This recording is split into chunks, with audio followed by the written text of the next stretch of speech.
Good morning students, how are you? Fine.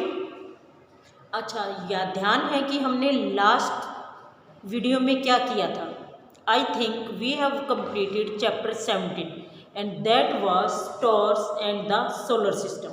हाँ, उसमें मैंने आपको सोलर सिस्टम के बारे में बताया था, प्लेनेट के बारे में बताया था, स्टार्स के बारे में बताया था, कॉन्स्टलेशन के बारे में बताया था। और that chapter was very very interesting as we know about our space, कि हमारा स्पेस कैसा है, क्या क्या उसमें चेंजेस आ रहे हैं, कैसे हमारा स्पेस पहले था और अब था। अब हम जो चैप्टर कर रहे हैं that is pollution of air and water. Pollution of air and water में क्या है कि pollution it is a term widely use in this days, और आपने लोअर क्लासेस से पढ़ते आ रहे हैं तो थोड़ा सा इसमें डिटेल है। वैसे बहुत सारी बातें ऐसी हैं जो आपने लोअर क्लासेस में पढ़ी हैं, ठीक है।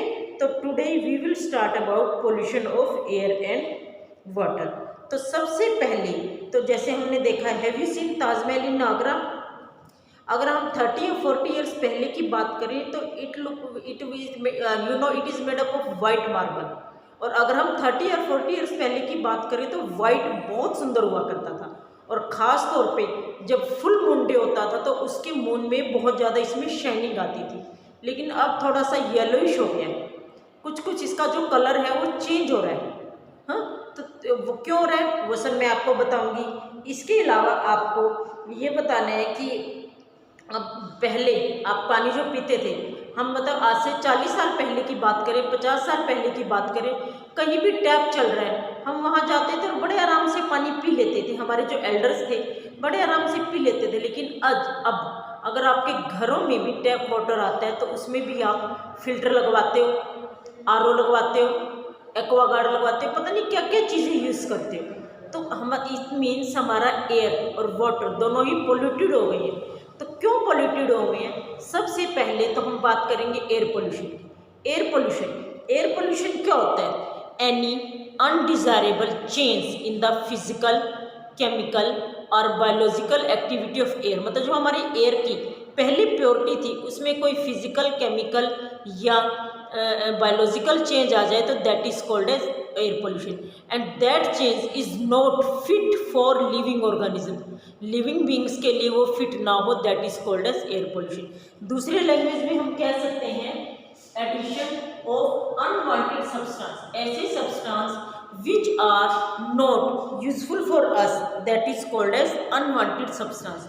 कोई भी अनवांटेड सब्सटेंस अगर एयर की क्वालिटी को चेंज कर देता है तो दैट इज मतलब वो एक तरह से एयर पोल्यूशन क्रिएट करता है। अब सेकंड चीज, आपको पता है कि air it is made up of 78% nitrogen, 21% oxygen, 1% other gases. और इन अदर गैसेस में आपकी carbon dioxide, organ I think it is 0.9% है, और जो कार्बन डाइऑक्साइड है 0.03% है, ठीक है। इसके अलावा ozone, water vapours, no doubt they are present in very small quantity. लेकिन इनका फ्लैक्चुएशन, जैसे कि जितनी हमारी नेचर ने प्रोवाइड की है, कि जितनी हमारी नेचर ने कहा है कि इतनी एयर की क्वालिटी होनी चाहिए, उसमें अगर कुछ चेंज आ जाए तो उसको हम कहते हैं एयर पोल्यूशन। कुछ भी अगर उसमें फ्लैक्चुएशन हो जाए तो वो हमारे लिए हार्मफुल ही होती है। अब जैसे आपने कई बार एक्टिविटी की होगी कि जैसे आपको स्मोक है, अगर आप कहीं ऐसी जगह पे चले जाएं जहाँ पे बहुत ज़्यादा स्मोक है तो क्या आप ब्रीथ कर पाओगे? ब्रीदिंग आपकी नॉर्मल होगी? नहीं, क्योंकि आप हैंकी रखोगे या वहाँ से दूर जाओगे, क्योंकि आपको एक स्मेल भी आएगी अजीब सी। इसी तरह से अगर आंधी आ रही है और उसमें आप चले जाओ तब भी आप अपने उसमें हैंकी रखोगे। क्यों? क्योंकि धूल मिट्टी आपके फेस को स्ट्राइक ना करे, या धूल मिट्टी आपके नोज़ में ना चले जाए। अगर धूल या मिट्टी आपके नोज़ में जाती है तो इट कॉज स्नीजिंग, कफिंग होता है ना, कई बार अचानक से बहुत ज़्यादा धूल आ जाए तो आपको स्नीजिंग या कफिंग स्टार्ट हो जाती है, ठीक है। तो ये थे आपके एयर पोल्यूशन, ठीक है। एयर पोल्यूशन के बारे में हम डिटेल में पढ़ेंगे। तो एयर पोल्यूशन के बारे में आपको मैंने बता दिया कि एनी फिजिकल, केमिकल और biological change in the quality of air that is harmful, that is not useful for living organism, that is called as air pollution. अब सेकंड थिंग हमारे लिए है कि एयर को पोल्यूट कौन करता है? तो एयर को जो पोल्यूट कर देता है they are called as air pollutants, इनको हम कहते हैं एयर पोल्यूटेंट्स। अब air pollutants it may be natural, it may be artificial. तो जरूरी नहीं है कि जो हमारे पोल्यूटेंट्स हैं वो सिर्फ और सिर्फ हम ही मैन मेड है, मैन मेड भी है, हालांकि मैन मेड ज़्यादा है। जैसे कई बार क्या होता है, अर्थक्वेक आ जाता है तो बहुत सी गैसेस रिलीज होती हैं और जो उससे डेब्रिस, कचरा जो भी होता है वो इधर उधर एनवायरनमेंट में फैल जाता है। तो ये हमारे लिए ठीक नहीं होता। इस पर मॉस्किटो ब्राइड्स करते हैं या मॉस्किटो ब्रीड करते हैं या हमें बहुत सारी डिजीज हो सकती है। दूसरा आपका है फ्लड। जैसे फ्लड आई, फ्लड में क्या होगा, पानी एक्सेस में होता है। तो जो एक्सेस में पानी है, फ्लड जो है अपने साथ बहुत सारी चीज़ें भाग के ले जाती है, तो अनवांटेड मटेरियल भी। तो फ्लड का पानी कई बार जैसे इकट्ठा हो जाता है एक जगह पे, तो वहाँ पे मॉस्किटो, हाउस फ्लाइज और माइक्रो ऑर्गेनिज्म वो आपके रिप्रोड्यूस करते हैं, तो इसकी वजह से आपको नुकसान हो सकता है। तो मतलब ये भी एक तरह से फिट नहीं है। तीसरा है फॉरेस्ट फायर। फॉरेस्ट फायर यानी कि जंगल में जो आग लग जाए, forest fire it is also very harmful. क्योंकि जब भी कोई बर्निंग होती है, जब भी कोई फायर आती है, तो इट प्रोड्यूस कार्बन डाइऑक्साइड। तो जो कार्बन डाइऑक्साइड है that is release in the atmosphere, that is also very harmful. क्योंकि कार्बन डाइऑक्साइड हमारे लिए तो ठीक नहीं है, हम उसको एक्सेल करते हैं, इनहेल तो हम ऑक्सीजन करते हैं, तो ऑक्सीजन की हमारी डेफिशिएंसी हो जाएगी एटमॉस्फेयर में, कार्बन डाइऑक्साइड बहुत ज़्यादा हो जाएगी। तो ये भी एक तरह से नेचुरल वो हुआ। इसके बाद है वोल्केनिक इरप्शन। वोल्केनिक इरप्शन यानी कि जैसे आप कहते हैं ना ज्वालामुखी फट जाता है। तो जब वोल्केनिक इरप्शन होता है तब एक तो उसका टेम्परेचर बहुत ज़्यादा बढ़ जाता है। जो वोल्केनिक इरप्शन जहाँ भी है आसपास के जो एरियाज है वहाँ पे अर्थ का टेम्परेचर जो है बहुत ज़्यादा बढ़ जाता है। दूसरा again many harmful gases are release, और उसके बाद जो उससे लावा निकलता है वो भी इधर उधर जम जाता है। इसके अलावा एशिस, मतलब इसमें जो हमारी राख प्रोड्यूस होती है वो भी हमारे एटमॉस्फेयर में होती है, और जब वो फ्लाई करती है, fly ash, it is dangerous for us, it can cause many respiratory problem. बहुत सारी रेस्पिरेटरी प्रॉब्लम जैसे अस्थमा है या कोई भी हमें सांस लेने में दिक्कत है वो इससे हो जाती है। और मैनमेड की वजह से फैक्ट्रीज, हम बहुत सारी फैक्ट्रीज लगाते हैं, बहुत खुश हैं कि हम बहुत पैसा कमा रहे हैं, लेकिन उस फैक्ट्री से जो वेस्ट मटेरियल प्रोड्यूस होता है, जो गैसेस प्रोड्यूस होती हैं वो हार्मफुल है। इसके अलावा बर्निंग, जो बर्निंग हम करते हैं, बर्निंग जैसे आप कुछ भी अपने घर का कई बार कचरा ही जला देते हो, तो बर्निंग जो है कंप्लीट कंबशन हो जाए तो कार्बन डाइऑक्साइड प्रोड्यूस करता है, और अगर इनकम्प्लीट कंबशन हो तो उससे कार्बन मोनोऑक्साइड प्रोड्यूस होती है। And carbon monoxide is very very harmful, it is poisonous. अभी इसका कार्बन मोनोऑक्साइड का भी बताऊंगी। इसके बाद है व्हीकल्स। जो हमारे व्हीकल्स हैं उनमें से स्मोक प्रोड्यूस होता है। कई बार आपने देखा होगा ना कि व्हीकल से, कुछ व्हीकल जो बहुत ज़्यादा पुराने होते हैं उनसे काला काला धुआं निकलने लगता है, तो वो भी आपका क्या होता है, एयर पोल्यूटेंट्स। तो एयर पोल्यूटेंट्स मैंने नेचुरल और मैन मेड दोनों आपको बता दी है, और ये भी बता दी है it can cause many respiratory problems, ठीक है, पर्टिकुलरली अस्थमा। अब इसके बाद जो है हमारे मेन जो गैसेज हैं दैट आर पोल्यूटेंट्स, वो जैसे आपकी carbon dioxide, carbon monoxide, nitrogen oxide, sulphur, ठीक है।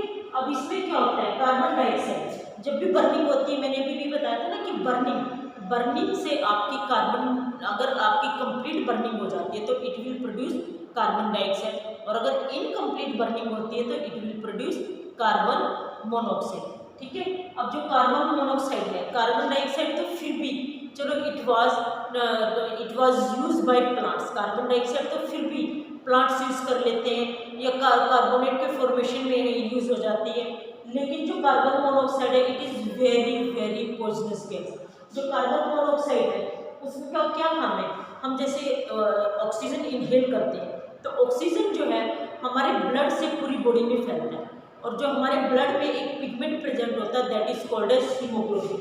You know, I think you have read in 7th class haemoglobin. तो हीमोग्लोबिन जो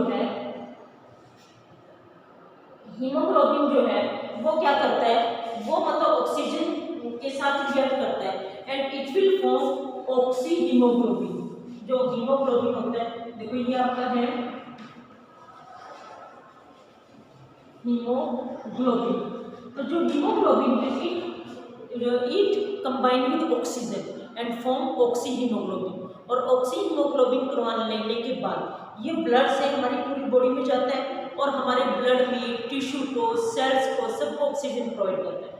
लेकिन जो कार्बन मोनोऑक्साइड है, कार्बन मोनोऑक्साइड क्या करती है, it decrease the oxygen carrying capacity, मतलब ऑक्सीजन की कैरी करने की कैपेसिटी को डिक्रीज कर देती है। कैसे, मान लो अब हमने ऑक्सीजन लेनी है, लेकिन ऑक्सीजन की बजाय हमारे एनवायरनमेंट में क्या है, कार्बन डाइऑक्साइड। तो कार्बन डाइऑक्साइड जो है वो हमारे हीमोग्लोबिन से कंबाइन करेगी and it will form carboxy haemoglobin. अब जो कार्बोक्सी हीमोग्लोबिन है वो हमारी बॉडी में जाएगी, वो बहुत पॉइजनस होती है, हमारी बॉडी में बहुत सारे इफेक्ट्स ला देगी, जैसे इरिटेशन है, हेडेक है, हाँ, और इसके अलावा ये वॉमिटिंग है, और सांस लेने में हमें दिक्कत तो आएगी ही आएगी। एंड अगर हम बहुत ज़्यादा कार्बन मोनोऑक्साइड को इनहेल कर दें तो इट में कॉज डेथ इससे हो सकती है। तो ये है हमारा mainly carbon monoxide. Nitrogen oxide मतलब नाइट्रोजन और सल्फर, ये हमारी मतलब नाइट्रोजन तो हमारी एयर में प्रेजेंट है ही है, और जो सल्फर है वो क्या करती है, सल्फर जो मतलब हमारी फैक्ट्रीज है वहाँ से रिलीज होती है, तो वो ऑक्सीजन से रिएक्ट करती है and form nitrogen oxide and sulphur oxide. Sulphur oxide और नाइट्रोजन ऑक्साइड बनाएंगी तो that is also very very harmful for atmosphere. इसके बाद एक चीज आपने देखी होगी, स्मोक। आपने हमेशा स्मोक सुना है, फॉग सुना है। अभी जैसे आजकल जो मौसम चल रहा है, आजकल के मौसम में फॉग हो रही है, और फॉग जब स्मोक से रिएक्ट करती है, मतलब स्मोक और फॉग, तो ये बनाती है स्मोक। अब जो स्मोक होता है थोड़ा ब्राउनिश होता है, अगर फॉग की बात हम करें तो व्हाइट होती है, लेकिन जो स्मोक होता है थोड़ा सा ग्रेश कलर में होता है, ठीक है। तो ये भी बहुत ज़्यादा हमारे लिए हार्मफुल है। अगर हम इसको इनहेल करते हैं तो हमें बहुत सारी रेस्पिरेटरी प्रॉब्लम हो जाएगी, ठीक है। इसके अलावा एक हमारा मेन है, ये बहुत इंपॉर्टेंट है बेटा, 9th में भी CFC। CFC क्या होता है, कार्बन फ्लोरोकार्बन। इससे पहले आपने शायद सुना नहीं होगा इसका नाम। कार्बन फ्लोरोकार्बन जो है ये मेनली आपके कहाँ प्रेजेंट होता है, रेफ्रिजरेटर में, AC में, या आपके जो एयर सोर्स स्प्रे, इनमें भी प्रेजेंट होता है। अब जो CFC है, it damage ozone layer. Ozone layer is the layer that is present in our stratosphere. Stratosphere में हमारी ओजोन लेयर प्रेजेंट होती है, और it act like a blanket. ये एक ब्लैंकेट की तरह काम करती है। अब उससे क्या होता है, जैसे कि हमारी ओजोन लेयर प्रेजेंट है, ठीक है, ओजोन लेयर जो प्रेजेंट होती है तो ultraviolet rays, harmful ultraviolet rays that is come from sun. अब सन से हार्मफुल अल्ट्रावायलेट रेज आती है, ओजोन लेयर से स्ट्राइक करती है, और इसके बाद वो बाउंस बैक यानी कि वापस चली जाती है। लेकिन CFC की वजह से ओजोन लेयर जो हमारी थिन हो गई है। अब जो अल्ट्रावायलेट रेज है वो हमारे अर्थ के सरफेस पे पहुंच जाती है। अल्ट्रावायलेट रेज हमारे अर्थ के सरफेस पे पहुंच गई तो they will increase the temperature of earth. बहुत सारी इससे हमारी प्रॉब्लम हो जाएगी, इससे हमारा हो जाएगा green house effect, global warming. तो अल्ट्रावायलेट को ना पहुंचने दें, that is why ozone layer was present. अब लेकिन जो ओजोन लेयर है, CFC के ज़्यादा यूज, हर एक घर में आजकल रेफ्रिजरेटर होता है, हर एक घर में AC होता है, तो उसमें CFC निकलती है, और वो जो CFC है वो ओजोन लेयर डिप्लेशन होता है, थिननेस, यानी कि ओजोन लेयर को थोड़ा सा थिन कर देती है, और that is very very harmful for us. इसके अलावा जैसे गैसेज हैं, ऑटोमोबाइल्स हैं जो हमारे डीजल या पेट्रोल को बर्न करती हैं, it also produce harmful particles, ठीक है। और जब हम इनको इनहेल करते हैं तो it may cause many respiratory disease. Power plant होते हैं, पावर प्लांट में भी क्या होता है, एश यानी कि राख होती है। अब जो राख है वो हमारे एटमॉस्फेयर में इधर उधर उड़ती रहती है, और जो राख है that is very very dangerous for अस। अब हम ताजमहल के बारे में बताएंगे। ताजमहल आपको पता है it is the one of 7 wonder in the world, मतलब जो हमारे 7 वंडर हैं उनमें से एक है, ठीक है। अब it is made up of calcium carbonate यानी कि मार्बल। ताजमहल जो है हमारा मेनली किससे बना है, कैल्शियम कार्बोनेट या मार्बल। अब कैल्शियम कार्बोनेट जो होता है it react with acids, with sulphur dioxide, with nitrogen dioxide, तो इनके साथ ये रिएक्ट करता है, ठीक है। तो अब हमारी जो आगरा है, आगरा के पास ही मथुरा पड़ता है, तो मथुरा में एक तेल रिफाइनरी है, ऑयल रिफाइनरी, वहाँ से सल्फर प्रोड्यूस होती है और वो सल्फर जो है इस वाइट मार्बल यानी कि कैल्शियम कार्बोनेट के साथ रिएक्ट करती है और उसके कलर को चेंज कर दिए। अब ये कलर जो है थोड़ा सा येलोइश हो गया। ठीक है, अभी मैं पढ़ रही हूँ the industry located in and around Agra like rubber processing, automobiles, chemicals. हाँ, और जो मथुरा की ऑयल रिफाइनरी है हैज़ बीन रिस्पॉन्सिबल, ये अंडरलाइन कर लो बेटा, has been responsible for producing pollutants like sulphur dioxide and nitrogen oxide. ठीक है, और इस वजह से हमारे क्या हो गया, ये ताजमहल की ब्यूटी जो है कम होती जा रही है। एक्सपर्ट ने वार्न किया है कि अगर हम समय रहते नहीं संभले तो ये हमारा जो है बहुत गंदा हो जाएगा। अब आजकल हम इसकी बजाय मतलब जो तेल रिफाइनरी है इसकी बजाय हम मतलब पूरा वार्न कर रहे हैं। सरकार ने भी, सुप्रीम कोर्ट ने भी ऑर्डर किया है कि ये इंडस्ट्रीज या ये रिफाइनरी शहर से बाहर हो, ये उन्होंने कहा है। इसके अलावा मैंने आपको बताया कि नाइट्रोजन डाइऑक्साइड और सल्फर डाइऑक्साइड, ये हमारा है नाइट्रोजन, इसके साथ ऑक्सीजन मिक्स हुई तो नाइट्रोजन डाइऑक्साइड, और ये हमारा हो गया सल्फर डाइऑक्साइड। अब व्हेन इट विद वाटर, ये हमारा है वाटर, जब ये वाटर के साथ, ये वेरी वेरी इंपॉर्टेंट, जब ये वाटर के साथ वो करती है तो it will form nitric acid और दूसरा क्या बनाती है, सल्फ्यूरिक एसिड। वाटर के साथ it will form nitric acid and sulphuric acid. ठीक है, अब देखो जो नाइट्रोजन डाइऑक्साइड, सल्फर डाइऑक्साइड जब ये रेन के साथ मिक्स होती हैं तो रेन के साथ मिक्स होकर बनाएंगे nitric oxide and sulphuric oxide. ये ध्यान रखना दो एसिड के नाम, nitric oxide and sulphuric acid. And when they come as a rain on the earth तो it is called as acid rain. Acid rain आपका क्या होता है, जो रेन है जिसमें एसिड होते हैं, कौन से एसिड होते हैं, नाइट्रिक एसिड और सल्फ्यूरिक एसिड, तो ये हमारी हो जाती है एसिड रेन। और acid rain again is very very harmful for us, it decrease the fertility of soil, क्योंकि जब ये हमारे अर्थ पे आई तो हमारे सॉइल पे हुई तो ये एसिड बना देती है। एसिड होने की वजह से जो सॉइल है एसिडिक बन जाती है, तो it decrease the fertility of soil. दूसरा, ये पानी में भी गिरती है, ये तो है नहीं कि सिर्फ अर्थ पे गिरेगी, पानी में भी गिरती है, तो it may be dangerous for aquatic life. जितनी भी हमारी एक्वेटिक लाइफ है उसके लिए ये डेंजरस होती है। इट कोरोड द, जैसे हम इट कोरोड, एसिड होते हैं इसमें दोनों acid, they are very very reactive, ये दोनों एसिड्स हैं, they are very very reactive. अब जो एसिड्स होते हैं they corrode the monuments, statue, building, और ये जो सोइल है मतलब जो हमारे प्लांट्स हैं उनको भी ये खराब कर देती है, तो it is very very harmful for us. तो ये था हमारा मेनली ब्यूटी ऑफ ताजमहल में मैंने आपको एसिड रेन के बारे में भी बता दिया क्योंकि कोरोड हो रहा है। अब आजकल जो हम इंडस्ट्री में कोल या डीजल या पेट्रोल की वजह से क्लीनर फ्यूल यूज़ कर रहे हैं, and that cleaner fuels are CNG. First of all CNG यानी कि कंप्रेस्ड नेचुरल गैस, और एलपीजी। अब आपके घरों में गैस होती है ना, वो कौन सी यूज होती है, एलपीजी यानी liquefied petroleum gas. Liquefied petroleum gas ये आपके घरों में यूज होती है, और सीएनजी व्हीकल्स में यूज होती है। आपने अगर दिल्ली में देखा होगा तो मोस्टली जितने भी व्हीकल्स हैं उन पे लिखा होता है सीएनजी। क्यों? क्योंकि वो सीएनजी यूज़ कर रहे हैं। पहले वो पेट्रोल या डीजल यूज़ कर रहे थे, लेकिन आजकल क्या यूज़ कर रहे हैं, सीएनजी। ठीक है, तो ये है बेटा आपकी क्लीनर फ्यूल। तो कल मैं आपको कराऊंगी ग्रीन हाउस इफेक्ट, ठीक है, global warming, and what we can do for reducing pollution. अब इतने बेटा पढ़ना बहुत इंपॉर्टेंट है, ये आपका बेस है। 9th में सारा ये आपका रिपीट है और ज़्यादा डिटेल में। अब आगे से अगर आपका कंसेप्ट क्लियर होगा तो 9th में आपको प्रॉब्लम नहीं आएगी। ठीक है बच्चों, ओके।